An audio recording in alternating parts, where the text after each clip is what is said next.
और यूपी में बुलडोजर की कार्रवाई होती है। शेख मौलाना कहते हैं कि सर पे कफन बांध के मुसलमान सड़कों पे निकल जाएगा। मौलाना को ये नहीं मालूम है 125 करोड़ में 80 करोड़ हम बहुसंख्यक हैं। और ये सर पे कफन ना पैदाइशी लेके हैं, बाय बर्थ सर पे कफन लेके हम लोग पैदा हुए हैं, पैदा ही हुए हैं। जो हम डरते नहीं हैं, लेकिन संविधान का सम्मान करते हैं। नमस्कार मित्रों, जे आ कानपुરમાં હિંસા થઈ છે તે બાબતે આ યુવક જે બોલ્યો છે તે સાંભળીને તમે તમારા પણ હોશ ઉડી જશે। તો આ વિડીયો આખો જોજો, હિન્દુ માટે ખાસ જોજો। अगर सरिया के कानून की आप बात कर रहे हो तो हम खुलेआम कह रहे हैं कि केसरिया कानून हम फहराएंगे। फिर अगर चलना है तो संविधान से चलिए और शांति से चलिए, और शांति भंग करोगे, पत्थर उठाओगे तो भैया मैं बाबा जी का बहुत बहुत शुक्रगुजार हूँ कि पत्थर कम ना पड़े, इसलिए बुलडोजर चल रहा है कि और लो पत्थर चलाओ। कितना चलाओगे, चलाओ ना, कितना चलाओगे। ईंट का जवाब मकान तोड़ के देंगे। फेंको, कितनी ईंटें फेंकोगे आप, फेंको। किसी ने भी आज तक ये कहा कि मंगलवार वाले दिन हिंदू समुदाय हनुमान चालीसा का पाठ करके मंदिर से निकला और पत्थर उठा लिया? नहीं। लेकिन पिछले कई सालों से हम लोग देख रहे हैं, सीएए टाइम हो, एनआरसी का टाइम हो, कोई भी टाइम हो, एक विशेष समुदाय शुक्रवार वाले दिन हाथ में पत्थर, नमाज पढ़ के हाथ में पत्थर लेके बाहर आ जाता है। हमारे यहाँ मंदिरों में पूजा करने के बाद हाथ में प्रसाद दिया जाता है, जिसे हम लोग सबको वितरित करते हैं। लेकिन ये लोग नमाज पढ़ने के बाद पत्थर उठाते हैं और सबको मारते हैं। क्यों? इस देश में हमारे भी वही हाथ पैर हैं।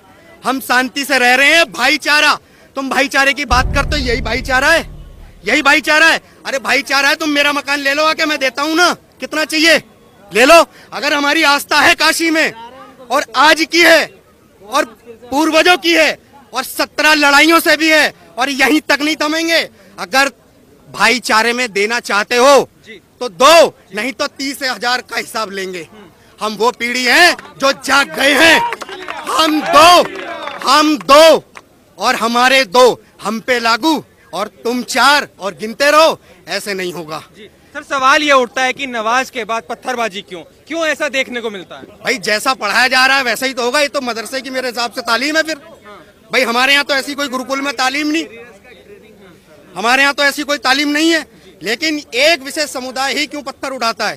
कोई इसकी जवाब दे। कश्मीर से लेके कहीं भी देख लो, आज कश्मीर में पत्थरबाजी पे रोक लग गई है, लेकिन वहां पे टारगेट किलिंग शुरू कर दी है। आज कानपुर के अंदर जो पत्थर उठाया है वहां पर टारगेट किलिंग की गई। क्यों? नाम पूछ के, नाम पूछा, भाई तेरा क्या नाम है? अब्दुल। हट जा। तेरा क्या नाम है? राम। ले। क्यों?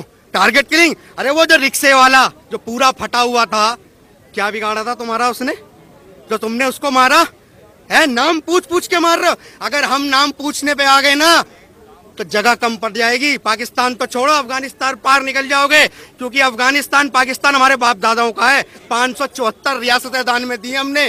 तुम्हारी नहीं सुनेंगे, ऐसे सुनेंगे नहीं। सारे कागज हैं, सब कुछ है। तुम्हारे पास कुछ है? तुम्हारे पास कुछ है? नहीं है। लाओ ना कागज। 57 मुस्लिम देश है ना, तो मंगवाओ अपने कागज। कौन कौन से आर्किटेक्ट हैं आपके, हैं? कौन कौन से आर्किटेक्ट है? अगर इतने ही बड़े आर्किटेक्चर थे तो वहाँ पे सऊदी में क्यों नहीं बना पाए? अरे किराएदार नहीं, हिस्सेदार हैं यहाँ के हम। हाँ, हिस्सेदार हैं, इसलिए तो पाकिस्तान ले गए थे मजहब के नाम पे। और मजहब के नाम पे पूर्वी पाकिस्तान जो वर्तमान का बांग्लादेश है, और हिस्सेदार हैं तो इसलिए तीसरा देश भारत। अरे भैया हम सेकुलर नहीं बनेंगे। हमने चूड़ियां नहीं पहन रखी है जो हमें पागल बना के सेकुलरता का पाठ पढ़ाया। एक साथ मजहब के आधार पर बंटवारा हुआ तो सारे बाहर कर देते, नहीं किया। 3 देश दे दिए। भारत में हिस्सा क्यों दिया? क्यों दिया भारत में हिस्सा? अरे हमारे को हिंदू राष्ट्र बनाते, हम हिंदू राष्ट्र की मांग करते हैं और करेंगे। क्यों? उसका कारण है, आप मुस्लिम राष्ट्र के नाम पे 57 देश बनाओगे और हिंदू राष्ट्र के नाम पे हम एक देश नहीं बनाएंगे। भारत में आवाज उठ चुकी है और हिंदू राष्ट्र आने तक रुकेगी नहीं। और मैं आज ये लिख के दे रहा हूँ, जिस दिन हिंदू राष्ट्र भारत घोषित होगा, एशिया के आधे से ज्यादा देश हिंदू राष्ट्र बन जाएंगे। कह रहे सेकुलर देश है ये। सेकुलर कौन कह के गया? ये कह के गए खाली इसीलिए कि इनको यहाँ देश में रहना है। इसीलिए अगर देश में रहना है ना तो सेकुलरता का पाठ फिर दोनों तरफ लागू होगा।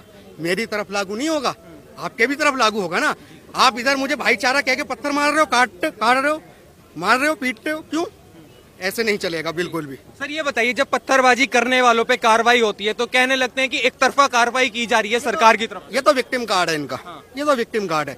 हिंदू पिटेगा तो ये शांत रहेंगे, देखेंगे, और हमारा हिंदू सोया हुआ है। कुछ लोग हैं, आते हैं, निकलते हैं मदद के लिए, लेकिन बाकी के हिंदू जो है ना वो अपने परिवार की जीविका के लिए लगे हैं। लेकिन मैं उनसे सिर्फ एक बात कहना चाहता हूँ, आज आप जीविका के लिए लगे हो, लगे रहो, लेकिन कश्मीर में जब कश्मीरी पंडित निकाले गए थे, क्या नहीं था उनके पास? सेब के बागान, केसर के बागान। आज है क्या? कहाँ हैं आज वो?